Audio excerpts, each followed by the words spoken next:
सभी विद्यार्थियों का स्वागत है। केवीएस पीजीटी के नए सिलेबस में जुड़ा हुआ मनोहर श्याम जोशी की कहानी सिल्वर वेडिंग। चलिए बिना देर के शुरू करते हैं। जब सेक्शन ऑफिसर वाईडी यशोधर पंत ने आखिरी फाइल का लाल फीता बांधकर निगाह मेज से उठाई, तब दफ्तर की पुरानी दीवार घड़ी 5:25 बजा रही थी। उनकी अपनी कलाई घड़ी में 5:30 बज रहे थे। पंत जी अपनी घड़ी रोजाना सुबह शाम रेडियो समाचारों से मिलाते हैं, इसलिए उन्हें दफ्तर की घड़ी को ही सुस्त ठहराया। फाइल आउट ट्रे में डालकर उन्होंने एक निगाह अपने माथातों पर डाली, जो उनके ही कारण 5 बजे के बाद भी दफ्तर में बैठने के लिए मजबूर होते हैं। चलते चलते जूनियरों में से कोई मनोरंजक बात कर दिन भर के शुष्क व्यवहार का निराकरण कर जाने की कृष्णानंद अर्थात किशनदा पांडे से मिली हुई परंपरा का पालन करते हुए उन्होंने कहा, आप लोगों की देखा देखी सेक्शन की घड़ी भी सुस्त हो गई है। सीधे असिस्टेंट ग्रेड से में आए नए छोकरे चड्ढा ने, जिसकी चौड़ी मोहरी वाली पतलून और ऊंची एड़ी वाले जूते पंजाबी पंत को समहाउ इम्प्रॉपर मालूम होते हैं, थोड़ी बदतमीजी सी की। एज यूजुअल बोला, बड़े ताऊ आपकी अपने चुनेदानी का क्या हाल है? वह तो सही वक्त सही देती है। पंत जी ने चड्ढा की दृष्टता को अनदेखा किया और कहा, मिनट टू मिनट पर करेक्ट चलती है। चड्ढा ने कुछ और धृष्ट होकर पंत जी की कलाई थाम ली। इस तरह की धृष्टता का प्रकट विरोध करना यशोधर बाबू ने छोड़ दिया है। मन ही मन वह उस जमाने की याद जरूर करते हैं जब दफ्तर में वह किशनदा को भाई नहीं साहब कहते और समझते थे। घड़ी की ओर देखकर वो बोला, बाबा आदम के जमाने की है। बड़े बाऊ, यह तो अब तो डिजिटल ले लो, एक जापानी सस्ती मिल जाती है। यह घड़ी मुझे शादी में मिली थी, हम पुरानी चाल के हैं। हमारी घड़ी पुरानी चाल की? अरे यह बहुत है कि अब तक राइट टाइम चल रही है। क्यों, कैसी रही? इस तरह का नहले पे दहला जवाब देते हुए एक हाथ आगे बढ़ा देने की परंपरा थी।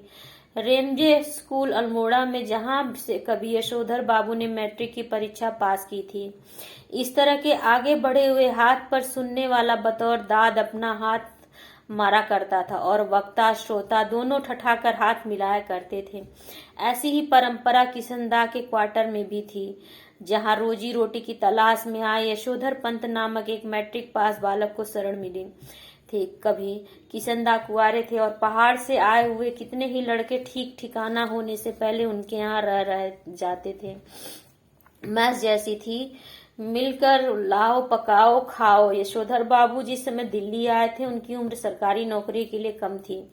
कोशिश करने पर भी बाय सर्विस में वह नहीं लगाए जा सके। तब किशनदा ने उन्हें सैम का रसोइया बनाकर रख लिया। यही नहीं, उन्होंने यशोधर को 50 रुपए उधार भी दिए कि वह अपने लिए कपड़े बनवा सके और गांव पैसा भेज सके। बाद में इन्हीं किशनदा ने अपने ही नीचे नौकरी दिलवाई और दफ्तरी जीवन में मार्गदर्शन किया। चड्ढा ने जोर से कहा, बड़े बाबू आप किन ख्यालों में खो गए? मेनन पूछ रहा है कि आपकी शादी हुई कब थी? यशोधर बाबू ने सक पकाकर अपना बड़ा हुआ वह हाथ वापस खींच लिया और मेनन से मुखातिब होकर बोले, now let me see, I was married on 6 February 1947। Menon ने फौरन हिसाब लगाया और चहकर बोला, many happy returns of the day sir. आज तो आपका सिल्वर वेडिंग है, शादी को पूरा 25 साल हो गया। यशोधर जी खुश होते हुए झेपे और झेपते हुए खुश हुए। यह अदा उन्होंने किशनदा से सीखी थी। चड्ढा ने घंटी बजाकर चपरासी को बुलाया और कहा, सुन भाई, भगवान दास, बड़े बाऊ से बड़ा नोट ले और सारे सेक्शन के लिए चाय पानी का इंतजाम कर फटाफट। यशोधर जी बोले, अरे ये वेडिंग एनिवर्सरी वगैरह सब गोरे साहबों के चोंचले हैं, हमारे यहाँ थोड़ी मनाते हैं। चड्ढा बोला, मिक्सचर मत पिलाइए गुरुदेव, चाय मट्ठी लड्डू बस इतना ही तो सौदा है, इनमें कौन आपकी बड़ी माया निकली जाती है। यशोधर बाबू ने जेब से बटुआ और बटुए में से 10 का नोट निकाला और कहा, आप लोग चाय पीजिए, दैट तो आई डू नॉट माइंड, लेकिन जो हमारे लोगों में कस्टम नहीं उस पर इंसिस्ट करना, दैट मैं समहाउ इम्प्रॉपर फाइंड करता हूँ। चड्ढा ने 10 का नोट चपरासी को दिया और पुनः बड़े बाबू के आगे हाथ फैला दिए कि एक नोट से सेक्शन का क्या बनता है, ₹30 हो तो चुग्गे भर का जुगाड़ करा सकें। सारा सेक्शन जानता है यशोधर बाबू अपने बटुए में 100-150 रुपए हमेशा रखते हैं, भले ही उनका दैनिक खर्च नगण्य है और और बस टिकट का खर्च भी नहीं। गोल मार्केट से सेक्रेटेरिएट तक पहले साइकिल में आते जाते थे, इधर पैदल ही आने जाने लगे क्योंकि उनके बच्चे आधुनिक युवा हो चले हैं और उन्हें अपने पिता का साइकिल सवार होना सख्त नागवार गुजरता है। बच्चों के अनुसार साइकिल तो चपरासी चलाते हैं, बच्चे चाहते हैं कि पिताजी स्कूटर ले लें, लेकिन पिताजी को समहाउ स्कूटर निहायत बेहुदा सवारी मालूम होती है और कार जब अफोर्ड ही नहीं की जा सकती तब उसकी बात सोचना ही क्यों। चड्ढा के जोर देने पर बड़े बाबू ने 10-10 के नोट 2 और दे दिए, लेकिन सारे सेक्शन के इसरार करने पर भी वो अपनी सिल्वर वेडिंग की इस दावत के लिए रुके नहीं। मातहत लोगों के चलते चलाते थोड़ा हंसी मजाक कर लेना किशनदा की परंपरा में है। उनके साथ बैठकर चाय पानी और गप गप आष्टक में वक्त बर्बाद करना उस परंपरा के विरुद्ध है। इधर यशोधर बाबू ने दफ्तर से लौटते हुए रोज बिरला मंदिर जाने और उसके उद्यान में बैठकर कोई प्रवचन सुनने अथवा स्वयं ही प्रभु का ध्यान लगाने की नई रीत अपनाई है। यह बात उनके पत्नी बच्चों को बहुत अखरती है। बब्बा आप कोई बुढ़े थोड़ी हैं जो रोज रोज मंदिर जाएं, इतना ज्यादा व्रत करें, ऐसा कहते हैं वे। यशोधर बाबू इस आलोचना को अनसुना कर देते हैं। सिद्धांत के धनी किशनदा के अनुसार यही निशानी है। बिरला मंदिर से उठकर यशोधर बाबू पहाड़गंज जाते हैं और घर के लिए साग सब्जी खरीद लाते हैं। किसी से मिलना मिलाना हो तो वह भी इसी समय कर लेते हैं, तो भले ही दफ्तर 5 बजे छूटता हो वह घर 8 बजे से पहले नहीं पहुंचते। आज बिरला मंदिर जाते यशोधर बाबू की निगाह उस अहाते पर पड़ी जिसमें कभी किशनदा का 3 बेडरूम वाला क्वार्टर हुआ करता था और जिस पर इन दिनों एक 6 मंजिला इमारत बनाई जा रही है। इधर से गुजरते हुए कभी के DIZ एरिया की बदलती शकल देखकर यशोधर बाबू को बुरा सा लगता है।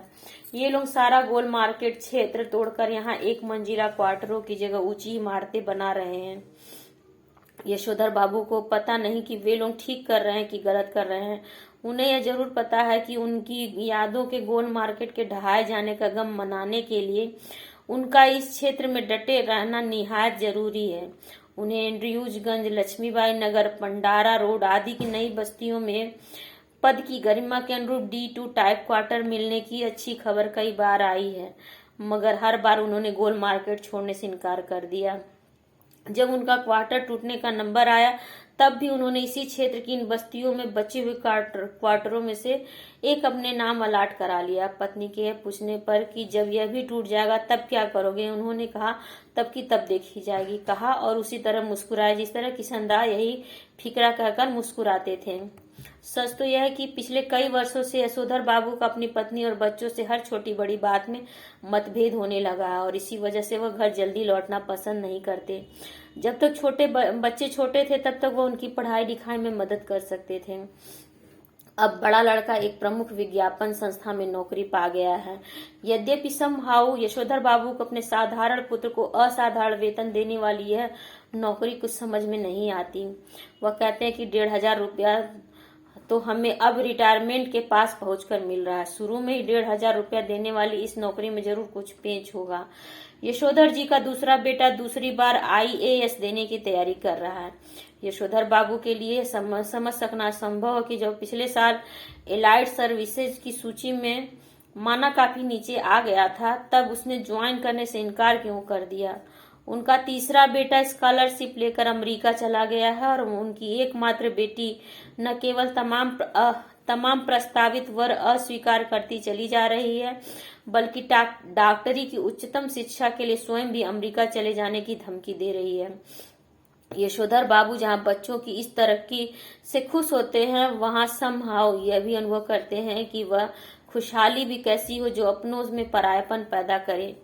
अपने बच्चों द्वारा गरीब रिश्तेदारों की उपेक्षा उन्हें समहाउ जचती नहीं। एनीवे जनरेशन में गैप तो होता ही है, सुना, ऐसा कहकर स्वयं को दिलासा देता है पिता। यद्यपि यशोधर बाबू की पत्नी अपने मूल संस्कारों से किसी भी तरह आधुनिक नहीं है, तथापि बच्चों की तरफदारी करने की मात्र सुलभ मजबूरी ने उन्हें भी मार्ट बना डाला। कुछ यह भी है कि जिस समय उनकी शादी हुई थी यशोधर बाबू के साथ गांव से आए ताऊ जी और उनके 2 विवाहित बेटे भी रहा करते थे। इस संयुक्त परिवार में पीछे ही पीछे बहुओं में गजब के तनाव थे, लेकिन ताऊ जी के डर से कोई कुछ कह नहीं पाता था। यशोधर बाबू की पत्नी को शिकायत है कि संयुक्त परिवार वाले उस दौर में पति ने हमारा पक्ष कभी नहीं लिया, बस जिठानियों की चलने दी। उनका यह भी कहना है कि मुझे आचार व्यवहार के ऐसे बंधनों में रखा गया मानो मैं जवान औरत नहीं बुढ़िया थी। जितने भी नियम इनकी बुढ़ियाताई के लिए थे वे सब मुझ पर ही लागू करवाए गए, ऐसा कहती है घरवाली। बच्चे उसे सहानुभूति व्यक्त करते हैं। फिर वह यशोधर जी से उन्मुख होकर कहती है कि तुम्हारी ये बाबा आदम के जमाने की बातें मेरे बच्चे नहीं मानते तो इसमें उनका कोई कसूर नहीं है। मैं भी इन बातों को उसी हद तक मानूंगी जिस हद तक सुलभता हो। अब मेरे कहने से वह सब ढोंग ढकोसला नहीं हो सकता, साफ बात। धर्म कर्म कुल परंपरा सबको ढोंग ढकोसला कहकर घरवाली आधुनिकाओं का सा आचरण करती है और यशोधर बाबू शायनल बुढ़िया चटाई का लहंगा या बूढ़ी मुंह मुहासे लोग के तमाशे कहकर उसके विद्रोह को मजाक में उड़ा देना चाहते हैं, अनदेखा कर देना चाहते हैं, लेकिन यह स्वीकार करने को बाध्य भी हो जाते हैं कि तमाशा स्वयं उनका बन रहा है।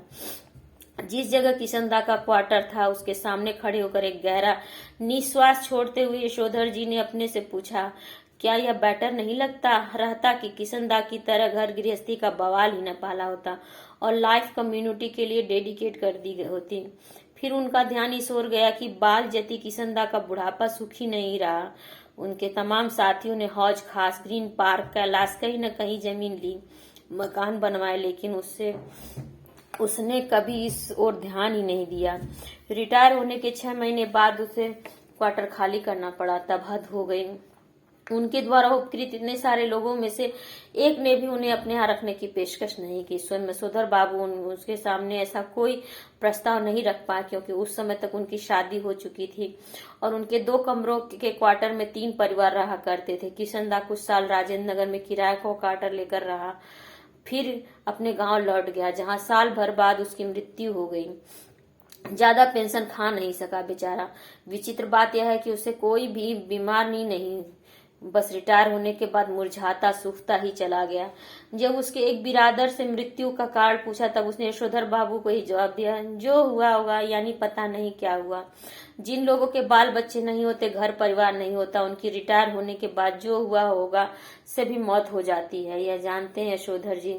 बच्चों का होना भी जरूरी है। यह सही है कि यशोधर जी के बच्चे मनमानी कर रहे हैं और ऐसा संकेत दे रहे हैं कि उनके कारण यशोधर जी को बुढ़ापे में कोई विशेष सुख प्राप्त नहीं होगा। लेकिन यशोधर जी अपने मर्यादा पुरुष कृष्णदा से सुनी हुई यह बात नहीं भूले हैं कि गधा 25 में कोई क्या करता है, इसकी चिंता नहीं करनी चाहिए, क्योंकि बाद में हर आदमी समझदार हो जाता है। यद्यपि युवा यशोधर को विश्वास नहीं होता, तथापि किशनदा बताते हैं कि किस तरह मैंने जवानी में 50 किस्म की खुराफात की है।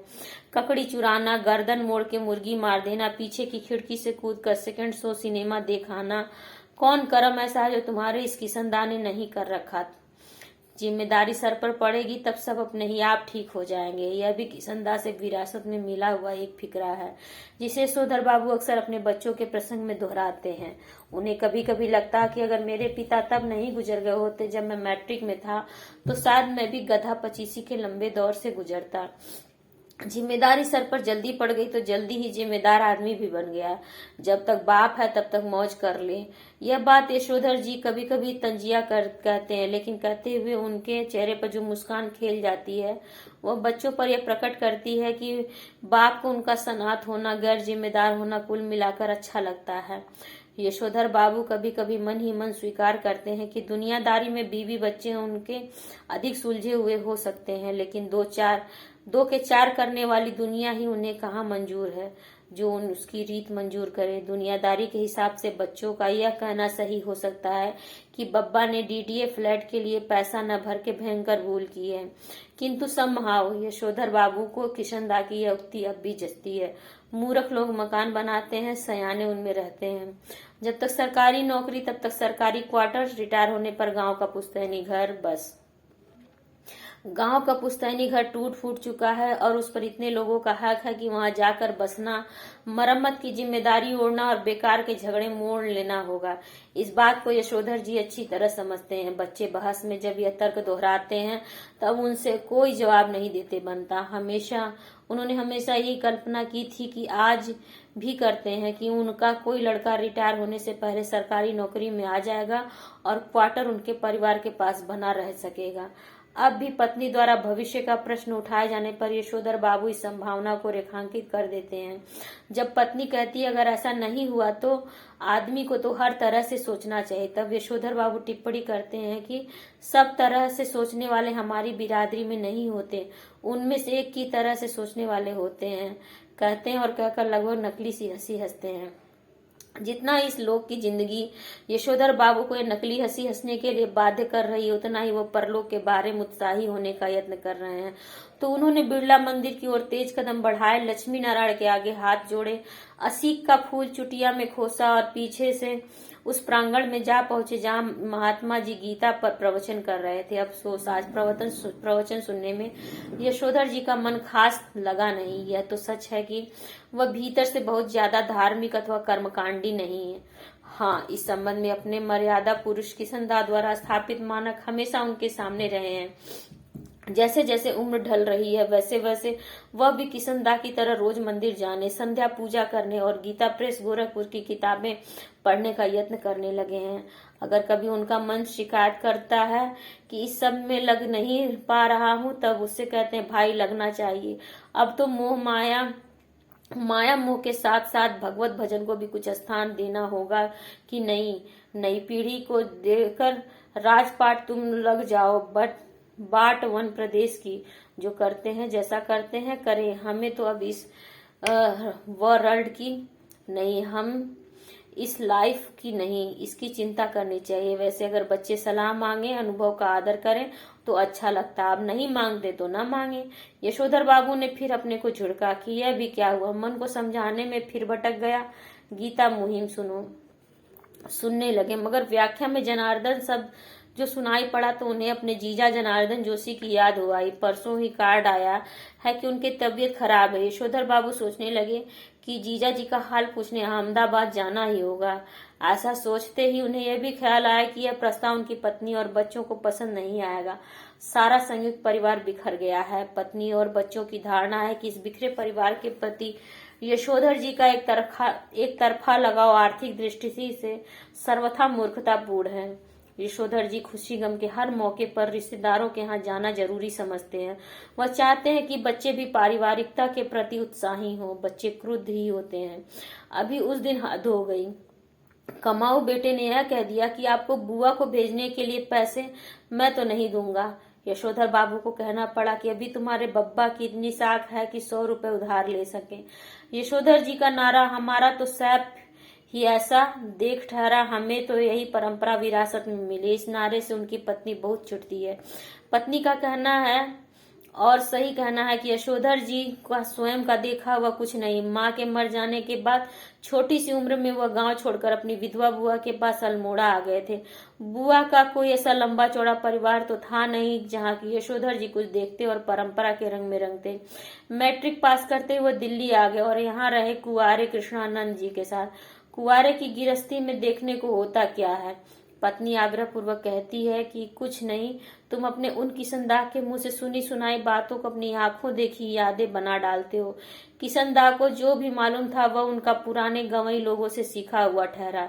दिल्ली आकर उन्होंने घर परिवार तो बसाया नहीं जो जान पाते कि कौन से रिवाज निभ सकते हैं कौन से नहीं। पत्नी का कहना है कि किशनदा तो थे ही जन्म के बूढ़े, तुम्हें क्या सुर लगा जो उनका बुढ़ापा खुद ओढ़ने लगे हो। तुम शुरू में तो ऐसे नहीं थे, शादी के बाद मैंने तुम्हें देखा है जो क्या नहीं देखा है। हफ्ते में 2-2 सिनेमा देखते थे, गजल गाते थे, गजल हुई और सहगल के गाने। यशोधर बाबू स्वीकार करते हैं कि उनमें कुछ परिवर्तन हुआ है, लेकिन वह समझते हैं कि उम्र के साथ साथ बुजुर्गियत आना ठीक ही है। पत्नी से वह कहते हैं कि जिस तरह तुमने बुढ़िया काल या बगैर बाह का ब्लाउज पहनना, या रसोई से बाहर दाल भात खा लेना, या ऊंची हील वाली सैंडल पहनना, और ऐसे ही 50 काम अपनी बेटी की सलाह पर शुरू कर दिए हैं, तो मुझे तो वे समहाउ इम्प्रॉपर ही मालूम होते हैं। एनीवे, मैं तुम्हें ऐसा करने से रोक नहीं रहा। देयरफॉर तुम लोगों को भी मेरे जीने के ढंग पर कोई ऐतराज नहीं होना चाहिए। यशोधर बाबू को धार्मिक प्रवचन सुनते हुए भी अपने पारिवारिक चिंतन में ध्यान डूबा रहना अच्छा नहीं लगा। सुबह शाम संध्या करने के बाद जब वो थोड़ा ध्यान लगाने की कोशिश करते, तब भी मन किसी परम सत्ता में नहीं, इसी परिवार में लीन होता है। यशोधर जी चाहते कि ध्यान लगाने की सही विधि सीखे, तथा साथ ही वह अपने से भी कहते हैं कि परहैप्स ऐसी चीज के लिए रिटायर होने के बाद का समय ही प्रॉपर ठहरा। वानप्रस्थ के लिए प्रेस्क्राइब ठहरी ये चीजें। वानप्रस्थ के लिए यशोधर बाबू का अपने पुस्तैनी गांव जाने का इरादा है, रिटायर होकर far from the married crowd, समझे। इस तरह की तमाम बातें यशोधर बाबू पैदाइशी बुजुर्गवार किशनदा के शब्दों में और उनके ही लहजे में कहा करते हैं, और कहकर उनकी तरह ही वह झेपी सी, लगभग नकली सी हंसी हंस देते हैं। जब तक किशनदा दिल्ली में रहे, यशोधर बाबू नित्य नियम से हर दूसरी शाम उनके दरबार में हाजिरी लगाने पहुंचते रहे। स्वयं किशनदा हर सुबह शहर से लौटते हुए अपने इस मानस पुत्र के क्वार्टर में झांकना और हेल्दी वेल्दी एंड वाइज बन रहा है न भाऊ, ऐसा कहना कभी नहीं भूलते। जब यशोधर बाबू दिल्ली आए थे, तब उनकी सुबह थोड़ी देर से उठने की आदत थी। किशनदा ने उन्हें रोज सुबह झकझोर कर उठाना और साथ में सैर में ले जाना शुरू किया, और यह मंत्र दिया कि early to bed and early to rise makes a man healthy and wise. जब यशोधर बाबू अलग क्वार्टर में रहने लगे और अपनी गृहस्थी में डूब गए, तब भी किशनदा ने यह देखते रहना जरूरी समझा कि भाव यानी बच्चा सवेरे जल्दी उठता है कि नहीं। यशोधर बाबू को यह अच्छा लगता था कि कोई उन्हें भाव कहता। हर सवेरे वह किशनदा से अनुरोध करते कि चाय पी कर जाए। किशनदा कभी कभी इस अनुरोध की रक्षा कर देते। यशोधर बाबू ने किशनदा को घर और दफ्तर में विभिन्न रूपों में देखा, लेकिन किशनदा की जो छवि उनके मन में बसी हुई है, वह सुबह की सैर को निकले किशनदा की ही है। कुर्ते पैजामे के ऊपर ऊनी गाउन पहने, सिर पर गोल विलायती टोपी और पांव में देसी खड़ाऊ धारण किए हुए, और हाथ में कुत्तों को भगाने के लिए एक छड़ी लिए हुए। जब किशनदा दिल्ली में रहे, तब यशोधर बाबू ने उनके पट्ट शिष्य और उत्साही कार्यकर्ता की भूमिका पूरी निष्ठा से निभाई। किशनदा के चले जाने के बाद उन्होंने उनकी कई परंपराओं को जीवित रखने की कोशिश की, और इस कोशिश में पत्नी और बच्चों को नाराज किया। घर में होली गंवाना, जन्यों पुन्यों के दिन सब कुमाऊनियों को जनेऊ बदलने के लिए अपने घर आमंत्रित करना, रामलीला की तालीम के लिए क्वार्टर का एक कमरा दे देना, ये और ऐसे ही और कई काम यशोधर बाबू ने किशनदा से विरासत में लिए थे। उनकी पत्नी और बच्चों को इन आयोजनों पर होने वाला खर्च और इन आयोजनों में होने वाला शोर दोनों ही सख्त नापसंद थे। बदतर यही है कि इन आयोजनों के लिए समाज में भी कोई खास उत्साह रह नहीं गया है। यशोधर जी चाहते थे कि उन्हें समाज का सम्मानित बुजुर्ग माना जाए, लेकिन जब समाज ही न हो तो यह पद उन्हें क्यों कर मिले। यशोधर जी कहते हैं कि बच्चे मेरा आदर करें और उसी तरह हर बात में मुझसे सलाह लें, जिस तरह मैं किशनदा से लिया करता था। यशोधर बाबू डेमोक्रेट बाबू हैं और हरगिज ये दुराग्रह नहीं करना चाहते कि बच्चे उनके कहे को पत्थर की लकीर समझें। लेकिन यह भी क्या हुआ कि पूछा न ताछा, जिसके मन में जैसा आया करता रहा। ग्रांटेड तुम्हारी नॉलेज ज्यादा होगी, लेकिन एक्सपीरियंस का कोई सब्स्टिट्यूट ठहरा नहीं बेटा। मानो न मानो, झूठे मुंह से सही, एक बार पूछ तो लिया करो, ऐसा कहते हैं यशोधर बाबू। और बच्चे ही उत्तर देते हैं, बब्बा आप तो हद करते हैं, जो बात आप जानते नहीं आपसे क्यों पूछें। प्रवचन सुनने के बाद यशोधर बाबू सब्जी मंडी गए। यशोधर बाबू को अच्छा लगता अगर उनके बेटे बड़े होने पर अपनी तरफ से प्रस्ताव करते कि दूध लाना, राशन लाना, CGHMS डिस्पेंसरी से दवा लाना, सदर बाजार जाकर दालें लाना, पहाड़गंज से सब्जी लाना, डिपो से कोयला लाना, ये सब काम आप छोड़ दें, अब हम कर दिया करेंगे। एक आध बार बेटों से खुद उन्होंने कहा, तब वे एक दूसरे से कहने लगे कि तू किया कर, तू क्यों नहीं करता। इतना कोहराम मचा कि लड़कों ने एक दूसरे को इतना ज्यादा बुरा भला कहा कि यशोधर बाबू ने इस विषय को उठाना भी बंद कर दिया। जब से बेटा विज्ञापन कंपनी में बड़ी नौकरी पर गया, तब से बच्चों का इस प्रसंग में एक ही वक्तव्य होता, बब्बा हमारी समझ में नहीं आता कि इन कामों के लिए आप एक नौकर क्यों नहीं रख लेते। ईजा को भी आराम हो जाएगा। कमाओ बेटा, नमक छिड़कते हुए भी कहता कि नौकर की तनख्वाह मैं दे दूंगा। यशोधर बाबू को यही संभाव इम्प्रॉपर मालूम होता कि उनका बेटा अपना वेतन उनके हाथ में नहीं रखे। यह सही है कि वेतन स्वयं बेटे के अपने हाथ में नहीं आता, अकाउंट ट्रांसफर द्वारा बैंक में जाता है, लेकिन क्या बेटा बाप के साथ ज्वाइंट अकाउंट नहीं खोल सकता था?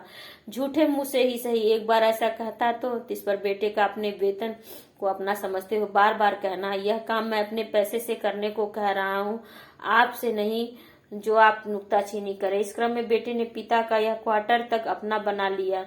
अपना वेतन अपने ढंग से वह इस घर पर खर्च कर रहा है।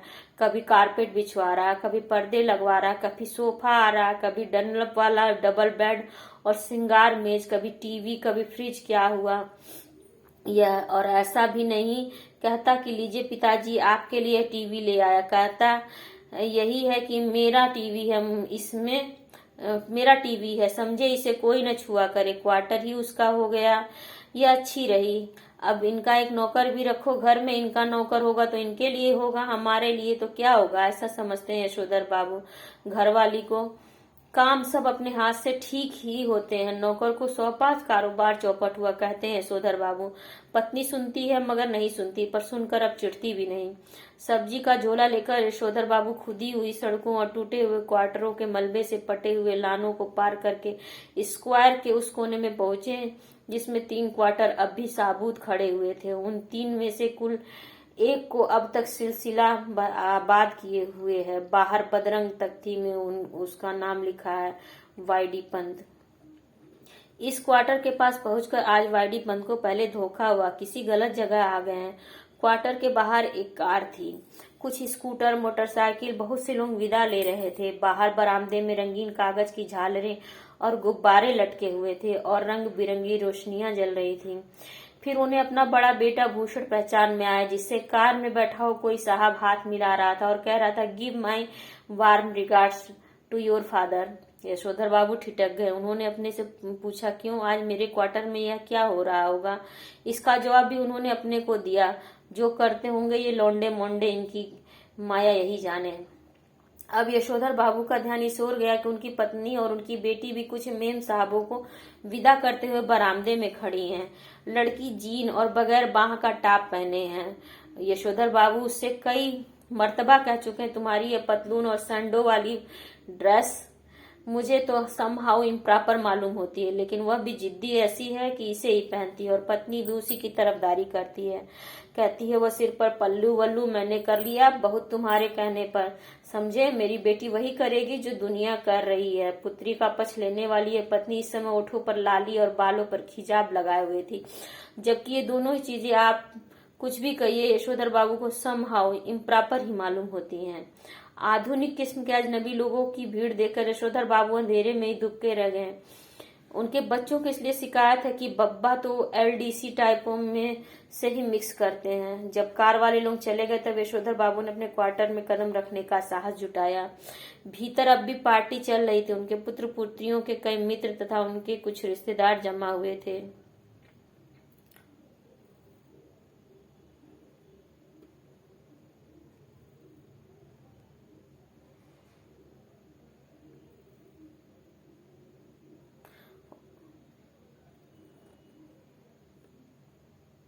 उनके पुत्र पुत्रियों के कई मित्र तथा उनके कुछ रिश्तेदार जमा हुए थे। उनके बड़े बेटे ने झिड़की से सुनाई, बब्बा आप भी हद करते हैं। सिल्वर वेडिंग के दिन 8:30 बजे घर पहुंचे, अभी तो मेरे बास आपकी राह देख रहे थे। हम लोगों के यहाँ सिल्वर वेडिंग कब से होने लगी? यशोधर बाबू ने शर्मीली हंसी हंस दी। जब से तुम्हारा बेटा 1,500 माहवार कमाने लगा तब से। यह टिप्पणी थी चंद्रदत्त तिवारी की, जो इसी साल SAS पास हुआ है और दूर के रिश्ते से यशोधर बाबू का भांजा लगता है।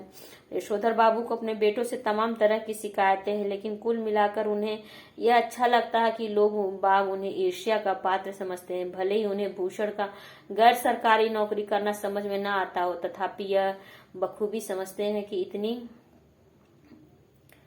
इतनी छोटी उम्र में 1,500 माहवार प्लस कन्वेंस अलाउंस एंड तुम्हारा अदर पर्क्स पा जाना कोई मामूली बात नहीं। इसी तरह भले ही यशोधर बाबू ने बेटों की खरीदी हुई हर नई चीज के संदर्भ में यही टिप्पणी की हो कि क्या हुई समहाउ मेरी तो समझ में आता नहीं इसकी क्या जरूरत थी। तथापि उन्हें कहीं इस बात से थोड़ी खुशी भी होती है कि इस चीज के आ जाने से उन्हें नए दौर के निश्चय ही गलत मानकों के अनुसार बड़ा आदमी मान लिया जा रहा है। मिसाल के लिए जब बेटों ने गैस का चूल्हा जुटाया तब यशोधर बाबू ने उसका विरोध किया और आज भी वह यही कहते हैं कि इस पर बनी रोटी मुझे समहाउ रोटी जैसी लगती नहीं। तथापि वह जानते हैं न गैस होने पर वह इस नगर में चपरासी श्रेणी के मान लिए जाते। इसी तरह फ्रिज के संदर्भ में आज भी यशोधर बाबू यही कहते हैं कि मेरी समझ में आज तक यह नहीं आया कि इसका फायदा क्या है। बासी खाना खाना अच्छी आदत नहीं ठहरी और ठहरा इसी काम का कि सुबह बना के रख दिया तो शाम को खाया। इसमें रखा हुआ पानी भी मेरे मन तो आता नहीं, गला पकड़ लेता कहते हैं, मगर इस बात से संतुष्ट होते हैं कि घर आए साधारण हैसियत वाले मेहमान इस फ्रिज का पानी पीकर अपने को धन्य अनुभव करते हैं। अपनी सिल्वर वेडिंग की यह भव्य पार्टी भी यशोधर बाबू को समहाउ इम्प्रॉपर ही लगी।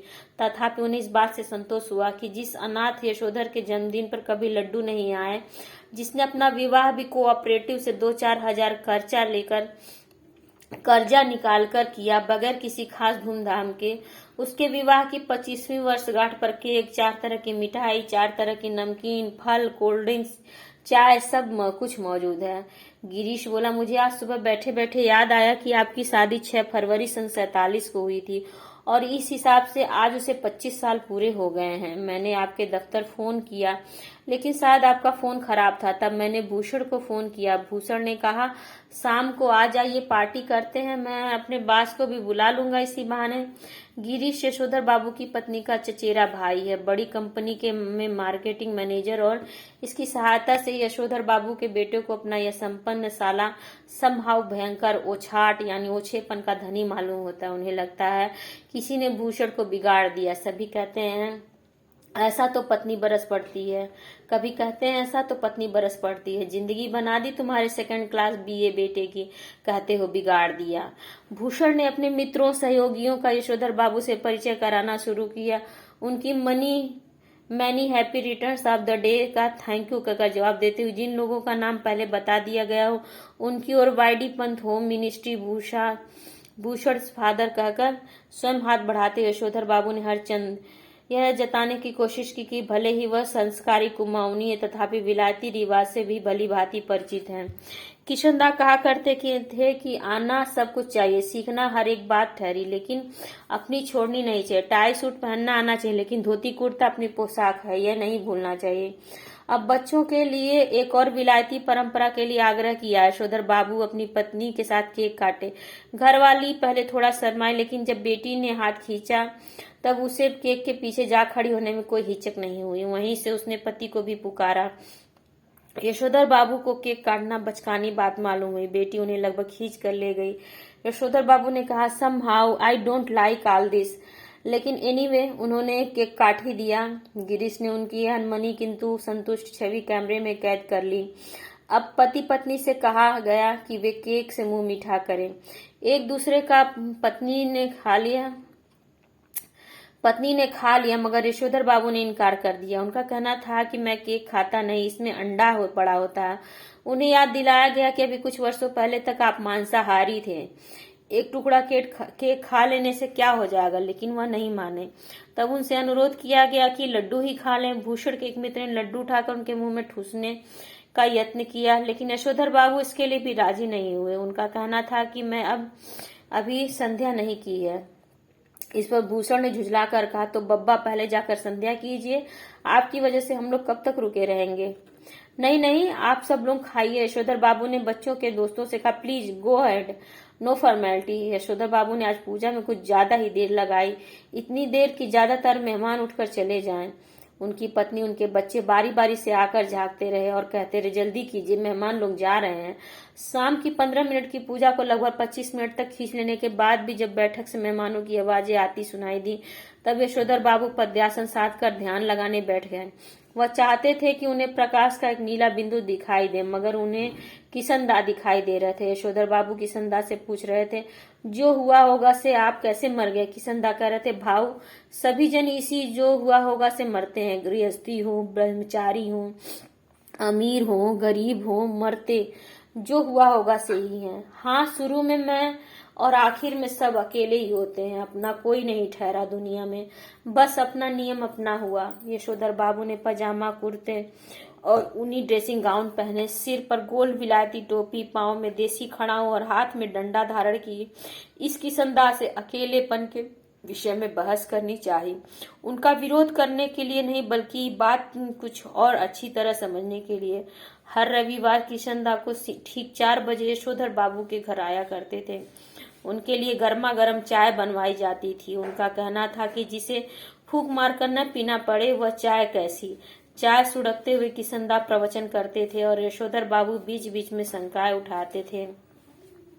यशोधर बाबू को लगता कि किशनदा आज भी मेरा मार्गदर्शन कर सकेंगे और बता सकेंगे कि मेरे बीवी बच्चे जो कुछ भी कर रहे हैं उसके विषय में मेरा रवैया क्या होना चाहिए। लेकिन किशनदा तो वही अकेलापन का खटरा गलापने पर आमादा से मालूम होते हैं।